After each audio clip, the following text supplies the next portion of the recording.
somos alunos do segundo período do curso de Direito da Unisal e hoje viemos apresentar para vocês sobre um projeto integrador nosso, cujo é uma coisa muito importante para a nossa formação acadêmica. Viemos apresentar sobre o direito à moradia como um direito fundamental social. Mas antes disso, eu gostaria também de agradecer a instituição. A Carminha nem está aqui, mas eu gostaria de agradecer ela por nos dar a oportunidade de estar apresentando. Pedro Aurélio, muito importante ressaltar. Muito importante ressaltar. Agradeço o Matheus aqui, tá liderando. Matheus, obrigado, viu? Você é muito importante para a realização do canal. Viemos falar então sobre direito à moradia. É uma coisa muito importante, né? O que é o direito à moradia? O direito à moradia vai muito mais além do que apenas no teto. Vai sobre uma formação de um cidadão que assim, consequentemente, tendo uma boa moradia, pode, consequentemente, tendo também uma boa educação, um bom trabalho e uma boa formação para um futuro próximo. E o que são os direitos fundamentais sociais? Os direitos fundamentais sociais estão inseridos no artigo 6 da Constituição Federal. O artigo 6, que vem logo depois do 5, né, que todo mundo deve conhecer por conta que é repertório de Enem. Os direitos fundamentais sociais são os direitos que todo cidadão deve ter, todo cidadão deve ter direito a lazer, transporte, a educação, a trabalho e também, por último e não muito menos importante, a moradia. E por que a moradia se encaixa nessa categoria? Como eu havia falado, com uma boa moradia, consequentemente as coisas fluem mais. E fluindo mais, consequentemente vai acabar formando um bom cidadão e assim um futuro próximo para o nosso país. Bom, garantia constitucional e fundamentação jurídica. Aonde na nossa lei está escrito que nós temos o direito à moradia? Inicialmente, conforme dito pelos meus amigos, o artigo 6º da Constituição Federal, que diz que o direito à moradia é um direito fundamental social, ou seja, é um dos direitos mais básicos para você ter um nível aceitável de cidadania. Temos também, não está descrito aqui, mas o Brasil é signatário do Pacto Internacional de Direitos Sociais, Fundamentais e Econômicos. Ou seja, em seu artigo 11 desse pacto, ele diz para nós que todo ser humano tem direito à moradia, indiscutivelmente, né? E vamos ali. O princípio da dignidade da pessoa humana. Não há dignidade sem um lugar seguro para viver, conforme dito pelo nosso amigo. O Estatuto da Cidade, que é uma lei federal que é aplicada em todas as cidades. Por exemplo, regula o uso da propriedade urbana em prol do bem coletivo. Vamos supor que temos alguma propriedade privada abandonada, inclusive, e ela pode ser expropriada pela Prefeitura Municipal ou pelo Governo do Estado para construir moradias para pessoas que mais necessitam. Temos também o decreto de número 591, de 1992, que foi a promulgação exatamente desse acordo. Aqui no estado de São Paulo, por exemplo, nós temos a CDHU, que é a Companhia de Desenvolvimento Urbano do Estado. Ou seja, ela foi criada em 1975, com o objetivo de trazer mais acessibilidade, maior disponibilização de moradias para pessoas de baixa renda. E, por último, queria dizer que no Brasil não é exatamente o problema a falta da legislação, e sim a falta da aplicabilidade dela. Não é viável, não tem contingente suficiente nas polícias, nos órgãos fiscalizadores, para conseguir aplicar de forma, como eu poderia dizer, uma forma bem aplicada essas leis. Bom, esse tema, quando você simplesmente só lê, ele parece ser um tema meio raso, que parece simples. Porém, quando a gente aprofunda, que é o caso aqui, por exemplo, o Antônio citou um monte de ano, número, data, chato pra caramba. E aí, tipo, quando você vai aprofundar, você vai ver que realmente é uma parada que é complicada. Por exemplo, no artigo 6º, como dito pelo Antônio e pelo Cláudio, é comprovado que todo ser humano, todo mundo, independente de sua crença, sua cor, tudo, tem direito a uma moradia. Porém, na realidade, não é dever do Estado pegar e, vamos supor, tem uma pessoa sem moradia aqui, independente da situação dela ou do que fez ela vir a essa situação. Ele não vai sair construindo casa atrás de casa. O que o Estado tem que fazer? O Estado tem de políticas públicas com ciência. Temos um exemplo, Minha Casa Minha Vida. Talvez para uns podem funcionar mais, para outros menos, para outros não funcionam. Então, acaba que é uma coisa não tão bem preparada, porque a gente vê um monte de pessoas, por exemplo, nem todo mundo, claro, mas um monte de gente surfando que não precisaria desses auxílios. Então, o que precisaria? de políticas mais reforçadas e mais direcionadas para quem realmente precisa e não tem como buscar. Por exemplo, Minha Casa Minha Vida a pessoa precisa ter alguma fonte de renda, ela precisa se encaixar em algum meio que possibilite isso. E aí, enquanto pessoas que às vezes estão na zona rural, que o Estado não tem consciência delas, também precisariam até mais ou igual a essas outras pessoas. Bom, vemos aqui também a concentração fundiária, que é o quê? E também a valorização dos terrenos. Uma pessoa ela vai e ela tem em sua posse vários terrenos e ela usa eles para, vai construir um shopping aqui. Então eu vou comprar esse terreno, que ele vai valorizar, eu vou construir alguma coisa e vender muito caro, ou vou só vender o próprio terreno mais caro. Isso impossibilita com que pessoas que não tenham essa possibilidade, não tenham renda, que adquiram essas propriedades. Então acaba tendo uma pessoa que não usa nada e tem um monte de coisa no seu nome. E a burocracia e corrupção, a gente sabe que isso é bem presente no Brasil, independente de qual lado, qual coisa você acredita, tem a corrupção e é evidente isso. E precisa de políticas, por mais que pareça impossível, que possam melhorar isso, possam dar uma limpeza e fazer com que o Brasil consiga voltar a se reconstruir. E também a gente já engata junto a isso a realidade da moradia periférica. Ainda mais agora com esse ocorrido do Rio de Janeiro, a gente pode ver muito mais fácil, por causa de reportagem, como fica e ainda mais como é. Um monte de casa sem parede e agora nem casa tem. Como constrói isso de novo? Como que faz essas coisas? As pessoas não têm a renda para isso. Então tudo isso acaba acarretando na situação que o Brasil está agora. E só para não deixar morrer por aí, eu também queria dar um ponto para o MSTI e para o MTST, que seria o Movimento Sem Terra, o Movimento dos Trabalhadores Sem Terra, que acaba pessoas achando normal, pessoas achando movimentos terroristas, que no caso eles entram nessas propriedades que não estão sendo utilizadas, se tiver gente, eles... E se não tiver, eles só entram e ficam. Então eu não estou falando nenhum ponto, eu não quero dizer que é isso ou aquilo, só para vocês refletirem mesmo, que não é um tema tão simples, é um tema bem profundo e paia. Pessoal, como vivem as pessoas em situação de rua no Brasil? O último IBGE constatou que o Brasil possui 280 mil pessoas em situação de rua aproximadamente, que é um número bem agravante. E a tendência é só aumentar nos próximos anos, até porque se o Estado não propõe uma política para melhorar a situação dessas pessoas, em teoria é só para piorar.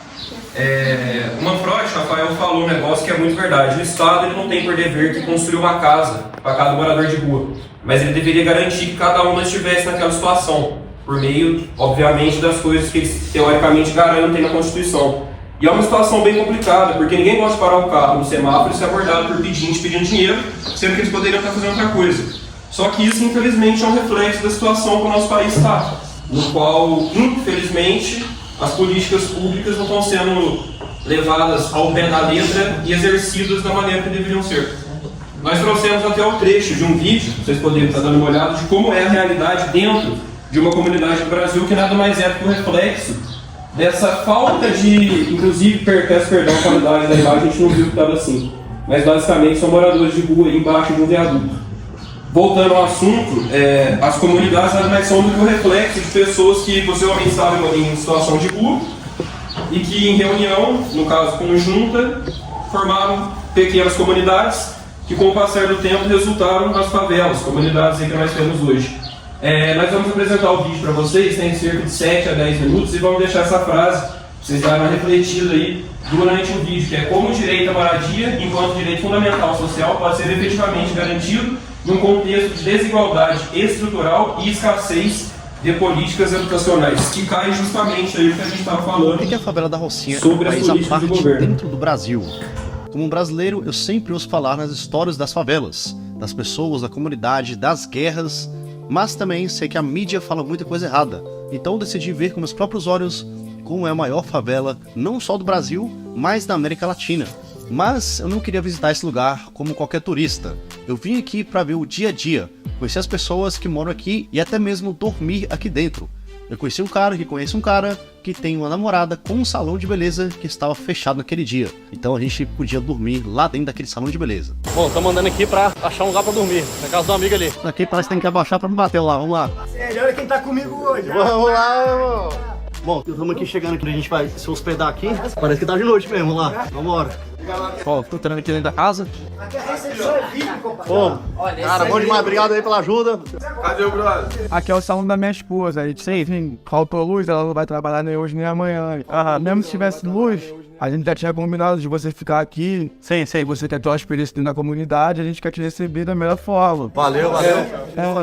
É de pouco, mas é de coração que a pessoa se sinta bem, demorou? Valeu, mano. De cara, já vi como funciona a comunidade dos caras. Todo mundo fala com todo mundo. Todo mundo mora colado, todo mundo se ajuda. A sensação de que você tem amigos, irmãos, parceiros ali dentro é extremamente forte, cara. Bom, aqui na favela da Rocinha tem uma população de mais ou menos 250 mil pessoas. Claro que isso não é totalmente exato, mas você vê aqui que é realmente uma parada insana. E olha só o tamanho, cara. Vai até do outro lado do morro, né? Ele vai e atravessa o morro, né? Do outro lado, isso aqui é só uma parte. Esse aqui é só uma parte e atravessa pro outro lado ainda. Mas, cara, o visual é insano. Para resumir, eu dei esse rolê todo com esses 4 caras. Aqui você consegue também dar rolê sozinho. Mas quando você tá com alguém daqui, fica mais fácil de você entrar em alguns lugares. E de cara você vê os fios. São tantos cabos de eletricidade entrelaçados que você tem que tomar cuidado para não bater a cabeça quando você anda de moto. E aqui você tem que andar aqui, ó, desviando dos fios, cara. Olha lá. Aqui é sério. Que isso, mano? Ó o cachorro. Se tu não desviar, fica aí na cabeça, mano. Aqui o bagulho é sério, meu compadre. Olha a nota placa. E o trânsito também é meio louco. É menino pegando carona em caminhão de lixo, é moto pra todo lado, inclusive o ônibus sobe a favela, cara. Mas ele ocupa o espaço inteiro da pista. Bom, aqui é assim, cara. Olha só, é uma rua muito pequena, com várias motos passando. E também os ônibus, que são extremamente grandes, eles têm que ocupar um pedaço da calçada pra passar também, mano. Igual isso você vai fazer também. Vai fazer uma curva extremamente aberta, pegando aqui a rua inteira. Todo o trânsito tem que parar, tem um cara apitar. O cara aqui, ó. Olha como é que funciona.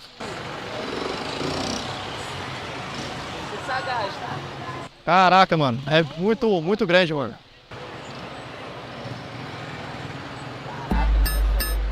Impressionante, cara. As casas nessa favela são impressionantes. Elas se misturam com árvores, pedras, entre becos e ruas, nos mais diversos ângulos. E olha só a estrutura dessa casa, cara. Ela tá claramente sendo apoiada por essa pedra, que tá apoiada por algum concreto, que embaixo tem uma vala. Bom, e essa parte aqui é interessante também, porque olha só o tamanho dessa pedra e as casas sendo construídas em volta dela. E se você prestar atenção, cara, você vem pra cá e olha só, você tem uma água natural que sai. E aqui dentro dessa água, cara, tem tudo. Tem os peixes ali, tem até caranguejo, como você pode ver, cara. Olha ali o caranguejo. Então tem vários tipos de animais aqui também.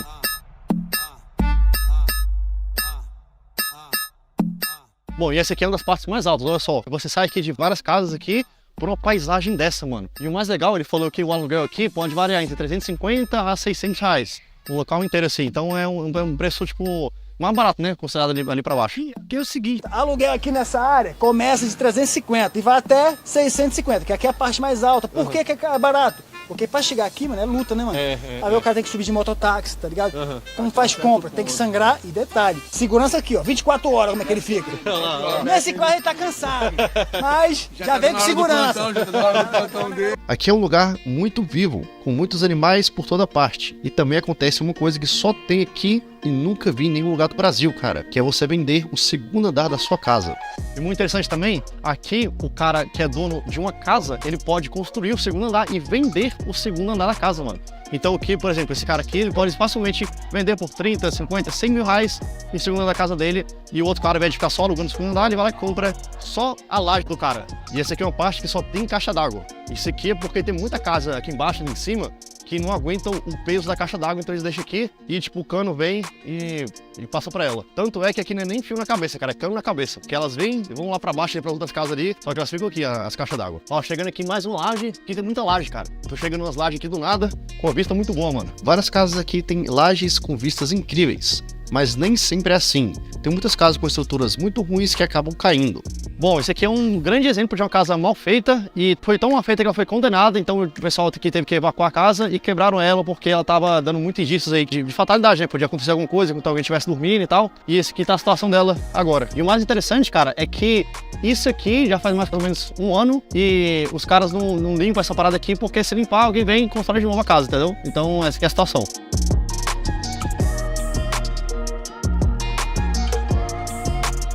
É muito bem indiciado pela Sofia, uma comunidade do Brasil que é a Rocinha, que fica localizada no Rio de Janeiro. Vocês puderam ver a qualidade de vida que as pessoas levam, né?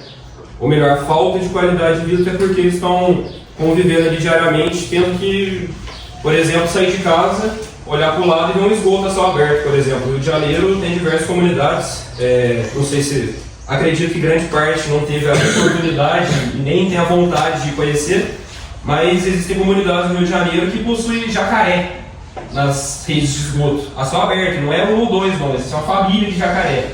E isso aí é algo realmente inacreditável ao ponto de existirem jacarés em redes de esgoto dentro de comunidades. Bom, pessoal, é importante lembrar também que o direito à moradia ele não é somente um direito a uma habitação.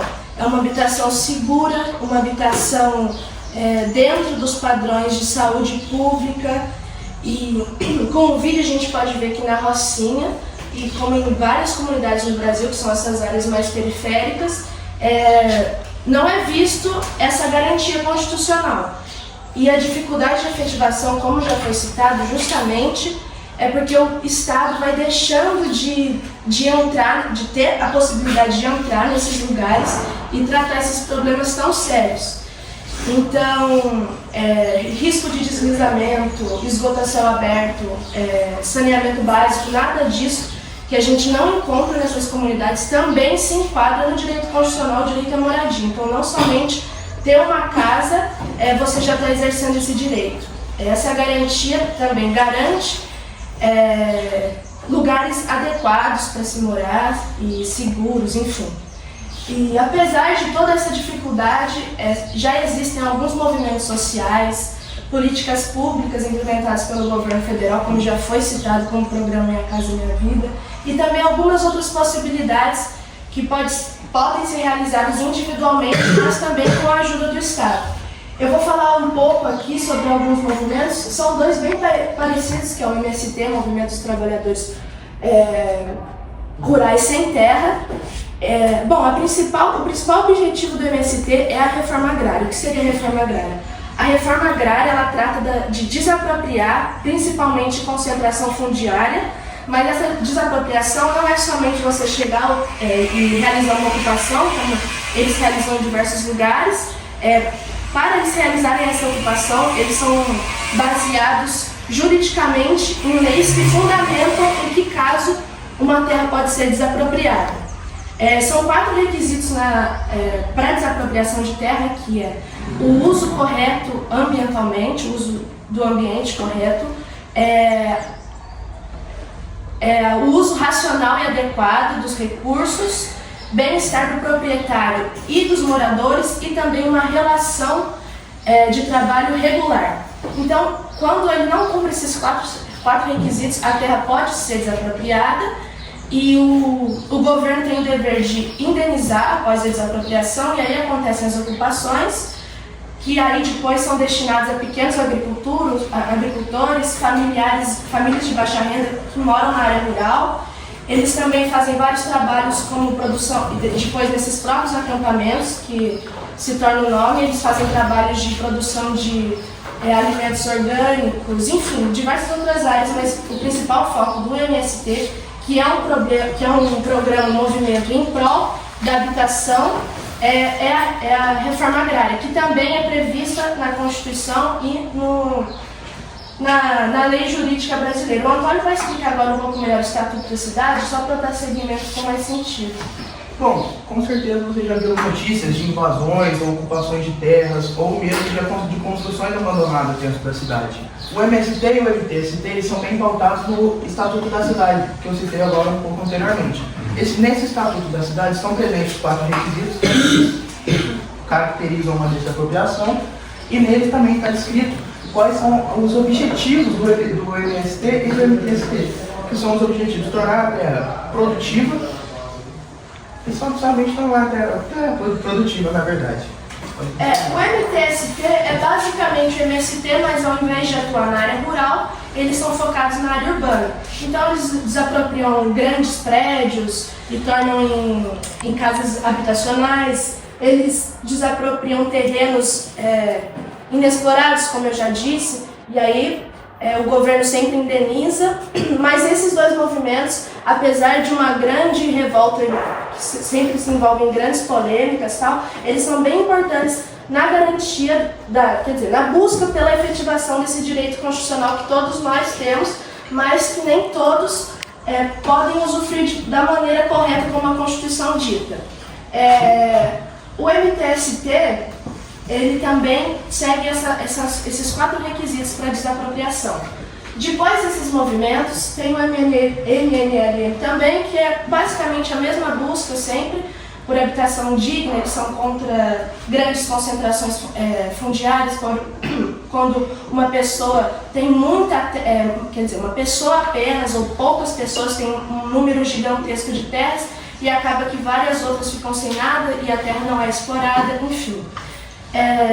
Junto a isso, o governo federal também entra na luta por esse direito através de programas sociais e políticas públicas, como também já foi citado o programa Minha Casa Minha Vida, que foi de volta, acho que em 2023, o governo trouxe de volta, porque estava em vigor a lei Minha Casa Verde e Amarela, que era basicamente a mesma coisa, mas o programa Minha Casa Minha Vida, eles são não sei como falar isso, mas eles disponibilizam mais vantagens. São separadas em 2 faixas para você entrar nesse programa, que é a faixa 1, que são pessoas de renda bem baixa, aí o governo dá o subsídio, ou seja, ele paga parcelas do financiamento de uma casa, de uma habitação, diminui a taxa de juros e também facilita o crédito, né? O crédito através do Banco do Brasil e da Caixa Econômica Federal. A faixa 2 e 3 é para as pessoas com uma renda um pouco maior e daí elas acabam pegando apenas os juros mais baixos, sem o subsídio e essa questão de facilitar o crédito nesses bancos nacionais. Depois, também tem uma possibilidade que é a REURB, que também é um grande problema visto, principalmente em zona rural. Aqui em Cruzeiro, por exemplo, vocês já devem ter visto muita gente que mora em áreas afastadas e acaba que tem sua propriedade, tem tudo, mas não tem a garantia jurídica, que é o documento, a escritura, por exemplo, ou qualquer outro. Então, a REURB, ela busca regularizar a habitação, porque acaba que se você chega, tem vários processos imobiliários que você pode perder a sua habitação simplesmente por não ter um documento formal de que você possui a posse daquela casa. Então, o REURB é uma possibilidade de regularizar e também um direito que se enquadra, né, no grupo de direito à moradia, porque não tem como você regularizar algo que você não tem a posse, nem tomar conta ou buscar os direitos possíveis, os direitos disponibilizados pelo governo, se você não tem documentalmente aquela posse. Bom, e também uma outra coisa que eu esqueci de falar, mas o slide me lembrou, para desapropriar algum prédio, algum terreno, ele tem que não estar cumprindo sua função social. Porque apesar da Constituição, ela prevê a propriedade como um direito, mas essa propriedade obrigatoriamente tem de cumprir uma função social. Ou seja, especulação imobiliária, como já foi dito também, uma pessoa compra um terreno apenas para esperar que ele gere um maior lucro mais para frente, sem usar ela por esse tempo todo, apenas deixando valorizar, ele já acaba podendo ser desapropriado. É um processo lento, complexo, enfim. Mas é necessário que cada propriedade cumpra a sua função social, ou seja, uma propriedade por si só, que valorize ou enfim. E a função social nada mais é do que servir de algo para a sociedade, que sirva de abrigo para alguém, ou que gere alguma coisa, principalmente em áreas rurais, produção de alimentos, trabalho regular, enfim. E aí eu trouxe dois exemplos que dois países, em Viena, na Áustria, e na Finlândia. A Finlândia adotou um método de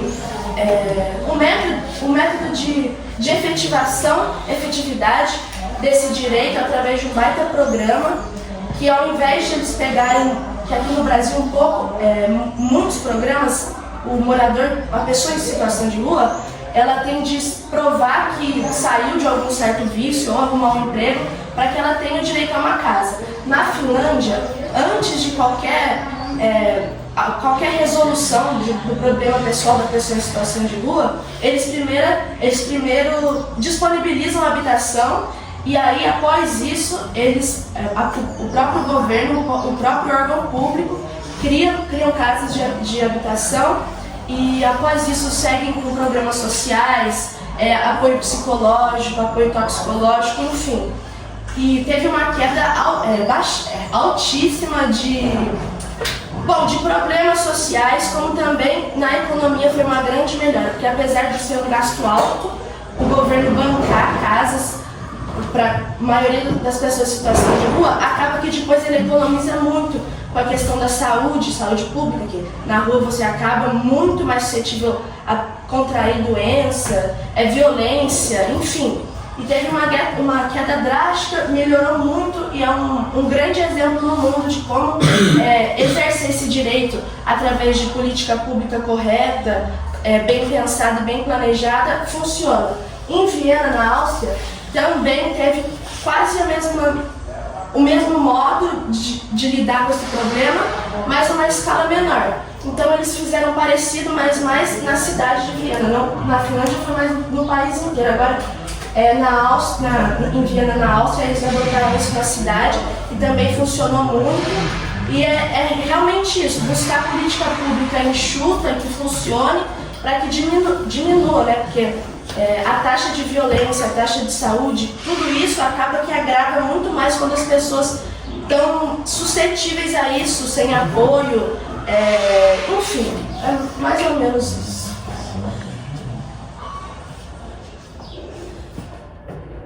O papel do poder público e da sociedade. Qual seria a principal função do governo quando o assunto é garantir a moradia da população?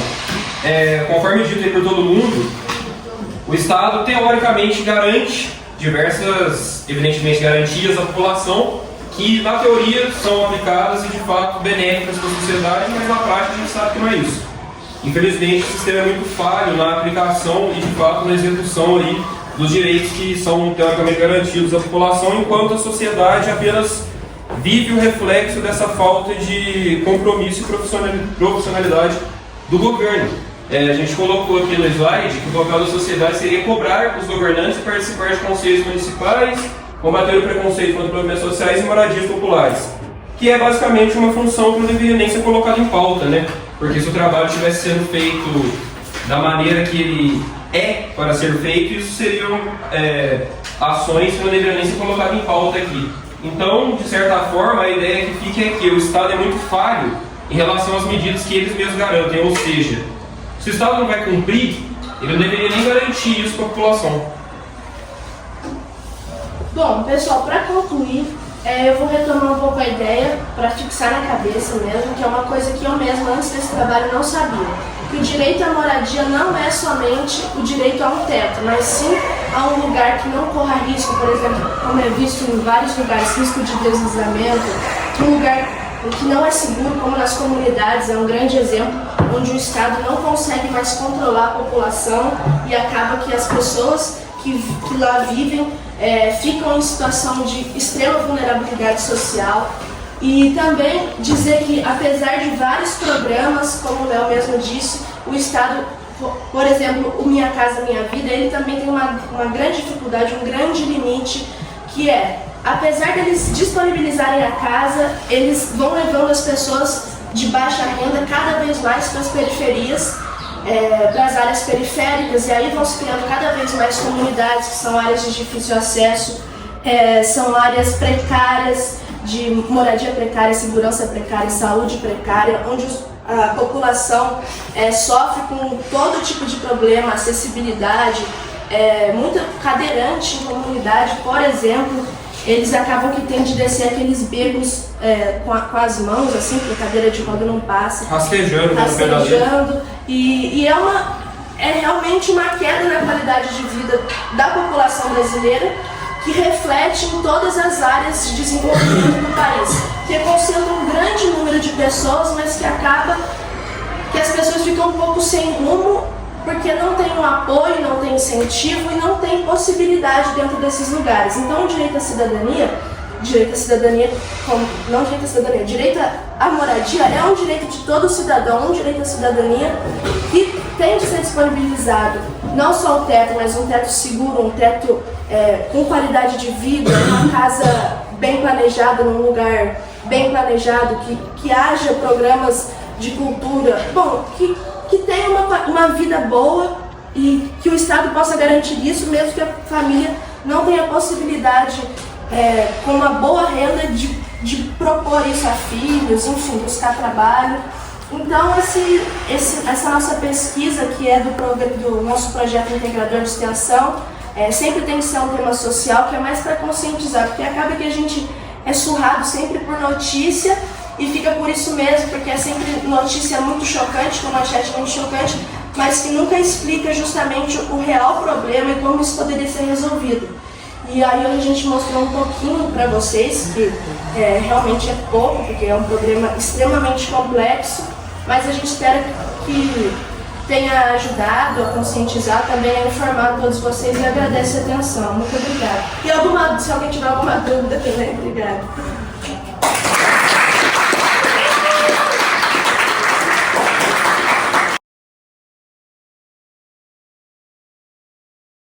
Fala galera, eu sou o Léo, boa tarde, responsável aí por estar ajudando na parte teórica do nosso trabalho, através de pesquisas aí a respeito do nosso tema, além de ter participado da parte técnica, na edição dos vídeos e na montagem dos slides. Fala pessoal, boa noite, eu sou o Rafael Mafrotti, integrante do Grupo 10, e eu fui responsável por realizar as pesquisas acerca do nosso tema, sobre os desafios e limites à efetivação. Também apresentei na escola Ângulo Cruzeiro. Além disso, eu fui responsável por confeccionar a lembrança para a escola e também fui o responsável pela edição do vídeo. Meu nome é Sofia, minha parte no projeto foi confecção do resumo expandido, a confecção dos slides da apresentação da prévia, bem como também a confecção dos slides para a apresentação do projeto de extensão. Também fiquei responsável por apresentar uma parte que falava sobre políticas públicas, movimentos sociais, possibilidades e função social da propriedade. Pessoal, boa tarde. Meu nome é Antônio Flávio Turno Cardoso Lemos, integrante do Grupo 10 do Projeto Integrador. Eu fui responsável pela fundamentação jurídica do trabalho, tanto na parte dos slides quanto na parte de pesquisa. Fui responsável também por pegar as assinaturas das declarações. Meu nome é Cláudio Antônio Rocha Júnior.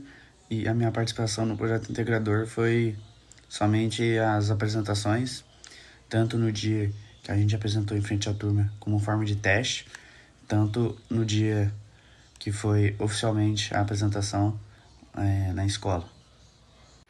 Boa tarde, eu sou Álvaro Magina, eu participei da montagem dos slides, auxiliei na procura de escolas para realizar a apresentação,